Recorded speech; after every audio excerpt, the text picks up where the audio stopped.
Here we're going to consider what nonlinear Rayleigh-Benard convection looks like by considering the equations and making some arguments about how the instability evolves and the dynamics present and how they're driven. Shown on the display are the full nonlinear Rayleigh-Benard equations. We've non-dimensionalized them here in a thermal diffusion timescale, which you can tell by the fact that there are no coefficients in front of the temperature, and we've got our Prandtl number and our Rayleigh and our Prandtl number as our control parameters.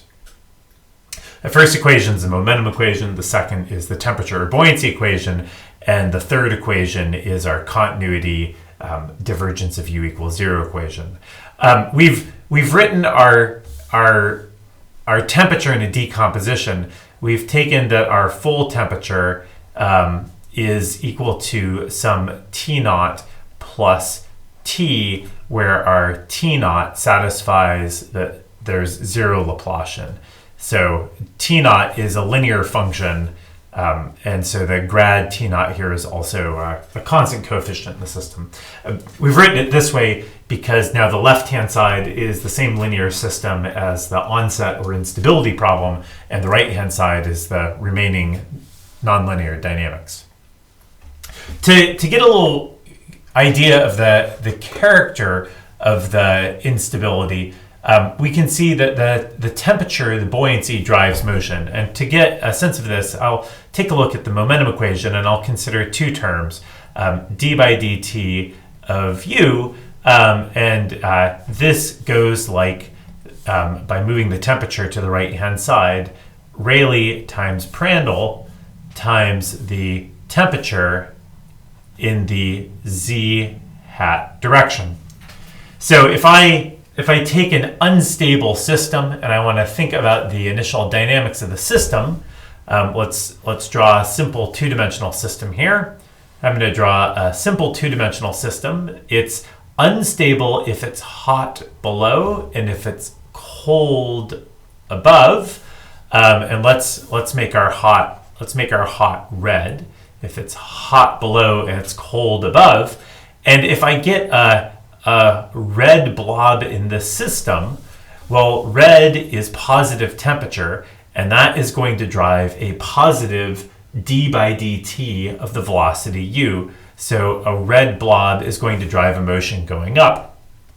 Whereas if I take a cold blob in purple, cold, and I put in a little bit of purple here, well, that's going to drive, that is a negative temperature perturbation, and that's going to drive a negative d by dt velocity.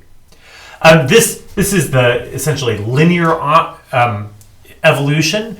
There's a linear coupling between the temperature variable and the buoyancy variable. They each show up as a linear term in the equations. How does this saturate? It saturates from the nonlinear dynamics. And those are the u dot grad u bits, and this is also the u dot grad t bits in the buoyancy equation. So initially the cold plume is going to fall, and it's going to create a structure that extends downwards from the boundary layer where it comes out of. Likewise, the hot plume is going to rise upwards. Here's the boundary layer, here's the hot boundary layer, and here's the cold boundary layer. So what happens now? Well, they keep going until they hit the other side, or they hit each other, they do things like that. And that's when the system begins to essentially nonlinearly equilibrate. So if I draw these plumes off to the side here at a later time on the right-hand side of the pink here, our plume at the top, it'll have hit the bottom and it'll have splashed. And as the plume hits the bottom and it starts to splash and sort of swirl, and likewise as the plume from the bottom hits the top and splashes and starts to swirl, that's when the nonlinear dynamics come into the system and when the thing begins to evolve in a more interesting fashion. If we watched it longer, these cold eddies hitting the bottom, they might swirl back up and around, and the hot eddies hitting the top, they might swirl down, and they might all dance together. And what they do or don't do will depend on the dynamical regime we're in, which is set by the Rayleigh number and the Prandtl number. All right. At the same time that this is happening, let's draw the average temperature profile. So the average temperature profile I'll draw in green here. Here's the full temperature, the T naught plus the T as a function of Z. So initially in the linear phase, we have an unstable gradient where it's hot. So here's positive, and then it's cold, negative, and I've shown that on left and right so that I can still have the Z orientation the same as my picture of my plumes. Well, what's the profile over here after the plumes have nonlinearly equilibrated? Well, there's still a boundary layer at the top and the bottom, but in the middle, the plumes have basically each brought as much cold down from the top as hot has come up from the middle. So the middle of this thing is actually fairly isothermal. It's all about the same temperature. And then there's a sharp lower boundary that's hot and a sharp upper boundary that's cold. If I draw in the rest of the blue here for reference, we can see that the effect of the nonlinear convection is to take our original linear gradient, shown here in the dashed lines, and to basically smash it up into these boundary layers and then flatten it in the interior. So it becomes isothermal in the interior, and it has these narrow boundary layers. The higher the Rayleigh number, the narrower the boundary layers, because the Rayleigh number is tied to the diffusion in the system, and the boundary layers are fundamentally a diffusive structure within the nonlinear system. Okay, so to recap, Boussinesq convection is driven by buoyancy, by temperature. When it grows as an instability, the temperature initially grows, and the hot plumes rise upwards, the cold plumes fall downwards, and they do so until they hit the walls on the other side and then begin to nonlinearly interact with each other. Since temperature, buoyancy is the source of the instability, the thing that the instability does is it comes in and it flattens out the temperature. The instability serves to erase the initial gradient that drives it, and this is a property of many instabilities in physics. So when there's initially an instability, an unstable gradient, the dynamics act in such a way as to flatten that. Let's take this knowledge of Boussinesq convection and let's extend it briefly to a more complicated system. Let's consider an anelastic system. So this is a system that has a density stratification, but is still a low Mach number flow. What do our equations look like now? Well, a good way of writing these, an energy conserving way of writing these, is to write them as d by dt of u plus grad of the reduced pressure pi omega.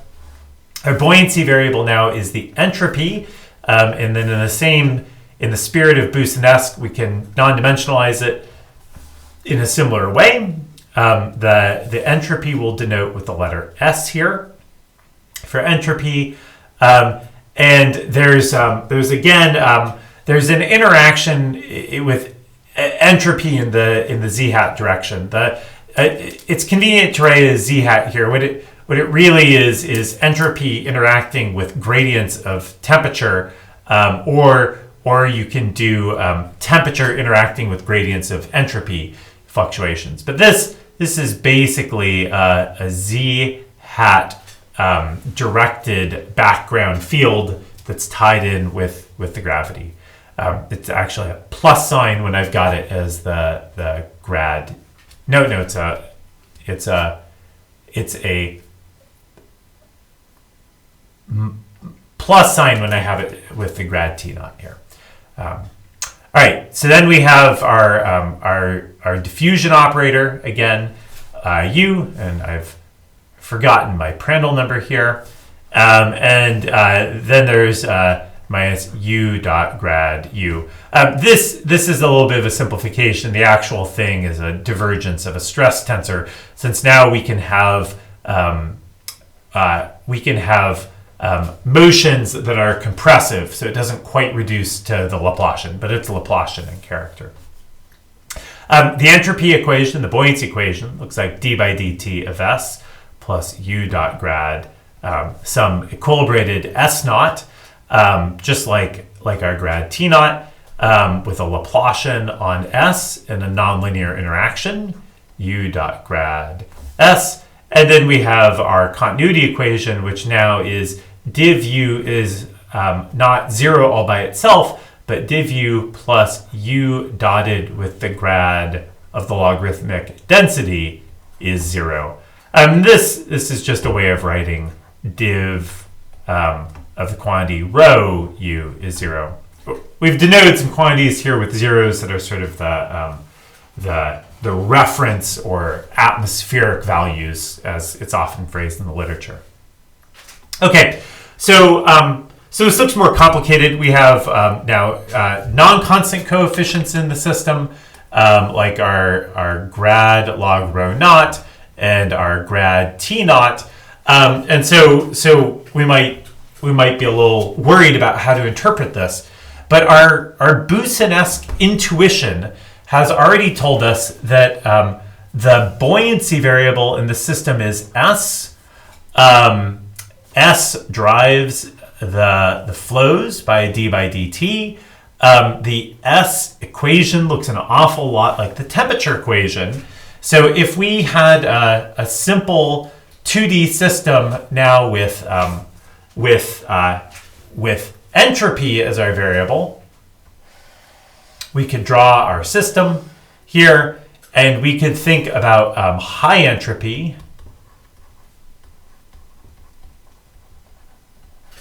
and low entropy. And our intuition from Rayleigh-Benard convection would entirely carry over, largely. Low entropy material wants to fall. It initially creates a plume, and then eventually it hits the bottom and it splashes and swirls, whereas high entropy blobs, they want to rise, and they rise until they hit the top, where they splash and swirl, creating nonlinear dynamics. And the thing that changes here is if grad log rho, if the density scale heights across our system, so what's our density scale height? So this is the log rho at the bottom minus the log rho at the top, which is the same as the log of the ratio of the densities, rho at the top, at the bottom over rho at the top. If this is a largish value, if this is like greater than about 3 or so, 2 or 3, which means that the density changes by about a factor of 20 or so, then we get a symmetry breaking between the top and the bottom that's not present in Boussin-esque flow. When the symmetry breaking comes in, what we see is that the downflows still fall down and the upflows still go up. But now the downflows, they actually get compressed by the density stratification. So they start out as fairly large structures, and they become very small as they fall. They become these tight, small structures. Whereas the upflows, as they rise through the system, they feel the density stratification in an opposite sense, and they expand outwards. So if we come in here and we draw our sort of typical buoyant upflow structures, what we get in the system is we get a small thing, and it expands into a very big thing. So we get an up-down symmetry breaking that is not present in Rayleigh-Benard convection. In Rayleigh-Benard convection, the upflows and the downflows look identical to each other, but in stratified convection, the upflows become very, very large. The downflows become very, very, very small. They get sort of compressively squished, whereas the upflows get expanded. And this symmetry breaking can change some of the other transport processes in the atmosphere and change how the fluid dynamics interacts with the system. That gives you a little bit of intuition for the nonlinear dynamics of convection in both Rayleigh-Benard and also in a stratified system, and ways that we can use the intuition from one in a simple system to try and build up our understanding and intuition in a more complicated system. That lets us focus on the salient differences like the symmetry breaking, rather than getting hung up on things like what is entropy versus temperature. We can just understand them as the buoyancy driving variables and then use those to assess how the flows are going and how they're going to nonlinearly evolve and mix.